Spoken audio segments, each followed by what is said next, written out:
still Daybreak, and it's time for our discussion segment. So we'll be doubling back on the political crisis happening in Rivers State. Now, in a recent development just yesterday, we saw that Governor Fubara was denied access to the State Assembly quarters, as lawmakers holding a sitting behind closed doors, denied him access to actually go and resubmit the budget that was being asked of him to do by the Supreme Court. And this has, brought a lot of conversation regarding what is happening in Rivers State, how it's going, and the implications for the people as well. Now, during our phone-in segment, a lot of people aired their opinions. But joining us in the studio this morning, we have Amsfree Ajanaku. He's Executive Director, Grassroots Center for Rights and Civic Orientation. I'll be looking at, all the happenings in Rivers State. Let me start with what Wike said, first of all, yesterday. Wike said impeachment of Fubara, if found wanting, is justified. He said that politics is not a child's play, and he was really open on that. So what's your take on all that has been playing out in Rivers State, down to the latest development and the Supreme Court's, ruling? Yeah, thank you so much. And I think we need to really answer some fundamental questions about what is in this fight for the people of Rivers, and by extension for the rest of Nigeria. Because for every political activity we are seeing, or some of the political drama we are seeing, we should know that there is consequence behind it. There's consequence after it. And every move any political gladiator, any political stakeholder makes has implications on lives. It has implications on education. So if the budget of a state cannot be submitted because some people have to be placated, or some people have to dance to the tune of their paymaster, then for me, that is a point where you realize that politics is coming before development, is coming before the welfare of the people. And anytime politics comes before development and the welfare of the people, then we must push towards the direction where that kind of politics has to give way. Honestly, the people talking about impeachment, they are missing the point, because they are talking about impeachment from the context of their own personal and selfish agenda. And this is not what the people need. This is not what the people of Nigeria need at a time when we are talking about the grinding poverty in the country. We are talking about the unemployment. We are talking about the youth who do not have a hope for the future. And then some people just constitute themselves into a bloc that want to hinder the progress of the people. So for me, all of those posturing do not really count. The people of Rivers right now should be asking the question, why are these people holding our future hostage? And what actions can we take? And now, those 27 lawmakers, they have constituents they are representing. In fact, if this was a Senate climb, those 27 lawmakers, there will be a recall process for them right now. And right. I say this because, sorry, just a minute. I say this because the Supreme Court judgment was supposed to be a way to modulate the tension and bring down the tension. So if some people are now moving against that same judgment, then it shows that they don't mean well, and the whole of Nigeria should be up right now to tell them to do what is right. Receive the budget. If you have challenges with the budget, make any amendments. You have the powers to do so. But to go on a wall, and it said that they will be paid all the backlog for all the time that they did not even work. So we must stop accepting these kinds of things in this country.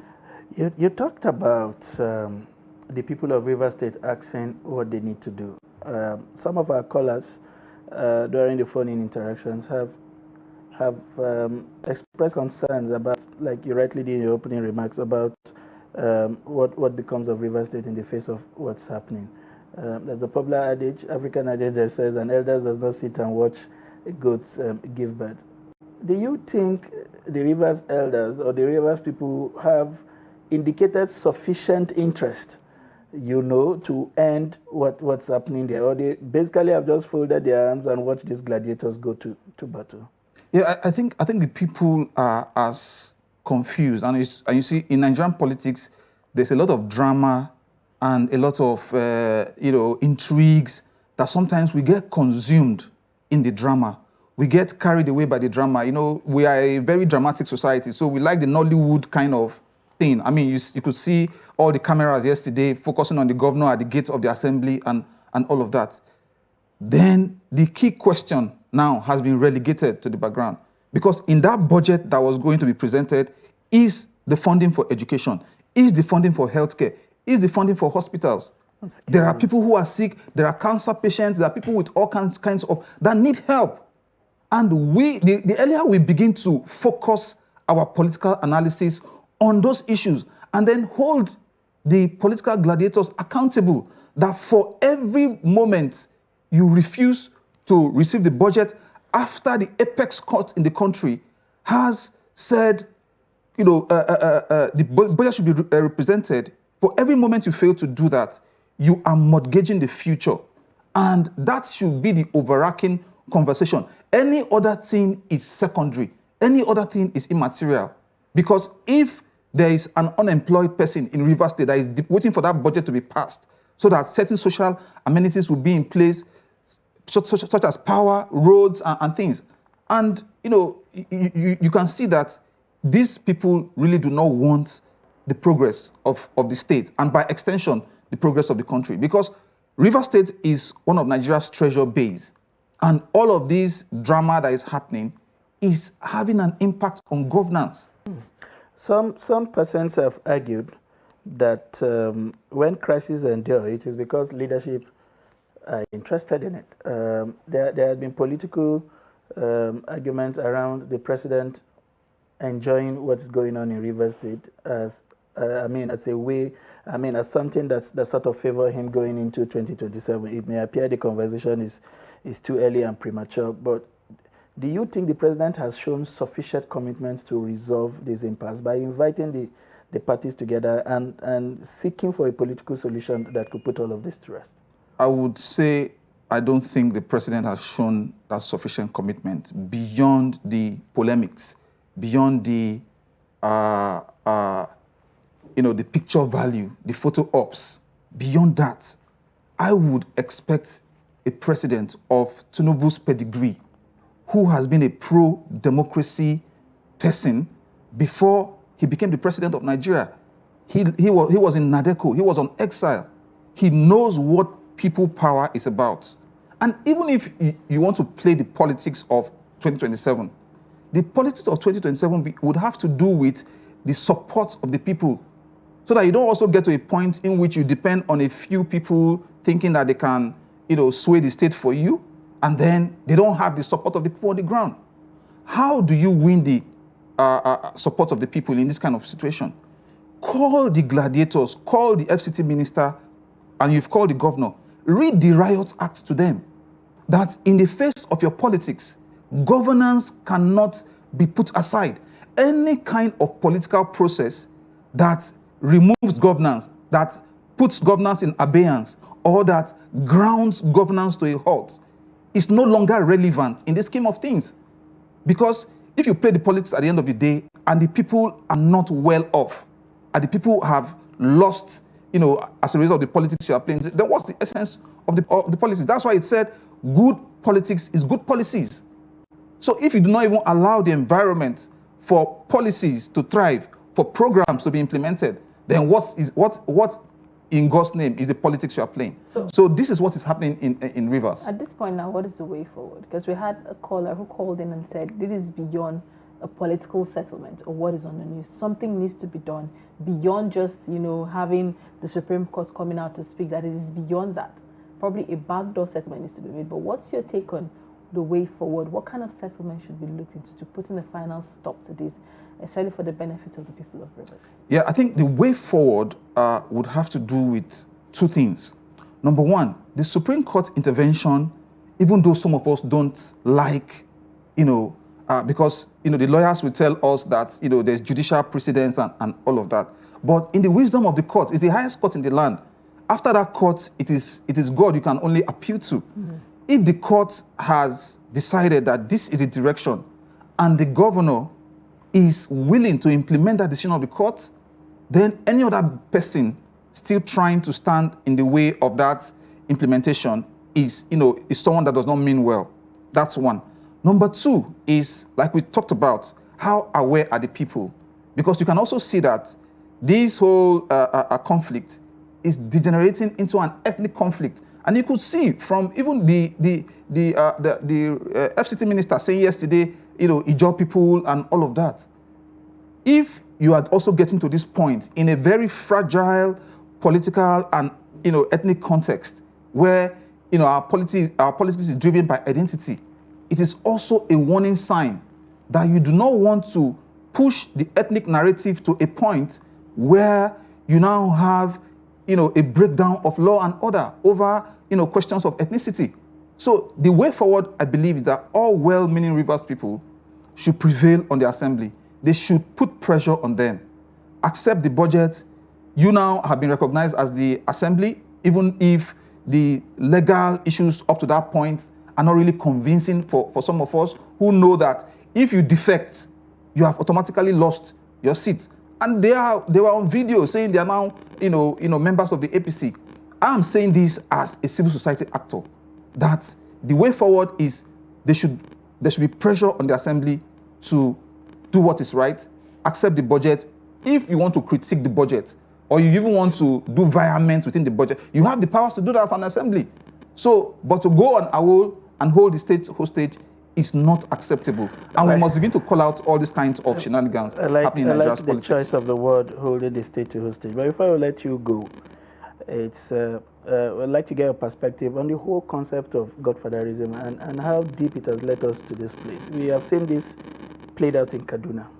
We have seen it played out in Lagos. It was manifest during Ambode's time. We have seen what is happening in the Lagos Assembly and across various states in this country. How damaging has the concept of godfatherism been as far as our own model of democracy is concerned? Absolutely, it has been a real damage to our democratic model, and it has indicted also the participation of we as the people.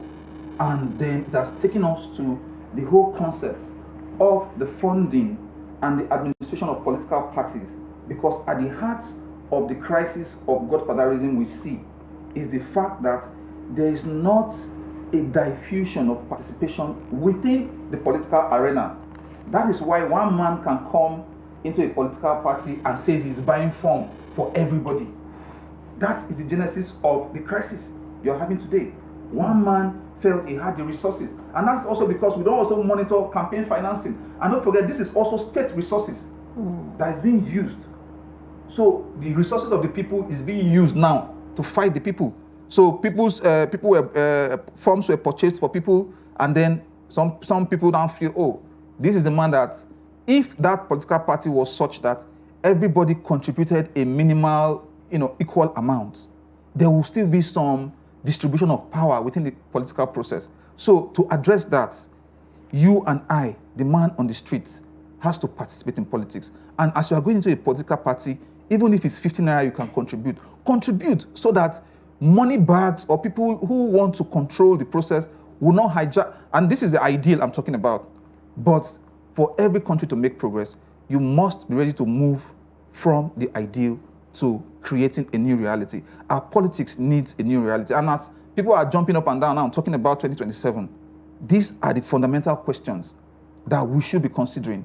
Because if we do not reorder our politics, if we don't fix our politics, then we will see these same things happening again, and Nigerians will remain in the wilderness for as long as they can be. All right, let's use Rivers State to the broader Nigerian democratic society. With what is playing out in Rivers State, what does this have to say about how we handle democratic issues and institutions in Nigeria, especially when it comes to the rule of law? Absolutely. This is a very important question in the context of the evolution of our democracy. And this question goes to the heart of why some people are now questioning the relevance of our democracy, this democracy, is it putting us on the road and the path of development to development, to realizing our national aspiration? In fact, people would go to other places and say Nigeria is 100 years behind. Look at our level of unemployment. Look at the grinding level of poverty. Anybody that has conscience in this country would see that those factors and those conditions, they are unacceptable.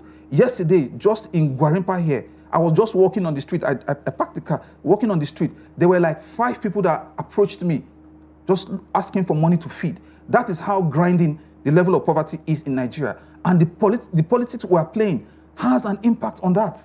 So for me, when you look at how this has affected our democracy is not growing.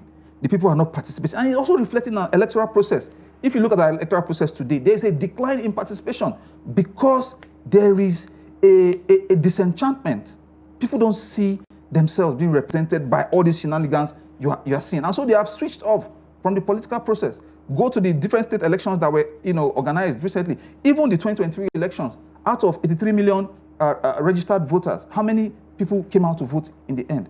So we either get serious about democracy and development, or we just think of what to do about this whole shenanigans that are happening. These things do not represent where the Nigerian people want to be. And I don't mean to be pessimistic. There is always hope if we do not just agonize, but we learn to organize. All right. In 30 seconds, I would like to get your thoughts. What do you see as a solution going forward? Is it a political solution? What exactly do you think can put this impasse to rest? Yes, absolutely. Every solution, would involve a political solution, and such a political solution can also come from the highest office in the land, in terms of reining in some actors that want to escalate the conflict after the Supreme Court verdict that's come out. So, if the president, for example, now reins in the FCT minister and say, please, let peace reign. Let governance go on, and let the people of Rivers get a bill. And you can see from even the court of public opinion, no well-meaning Rivers person likes what is happening, and everybody is focusing on the FCT minister and the assembly members to do the needful. So this is not about personalities and all of that, but we must always try to ensure that we speak the truth to power at every point. Thank you very much. We've been talking to Amsfree Ajanaku, who is the Executive Director, Grassroots Center for Rights and Civil Orientation. It's been a pleasure getting your perspective on this issue. Thank you so much for the opportunity.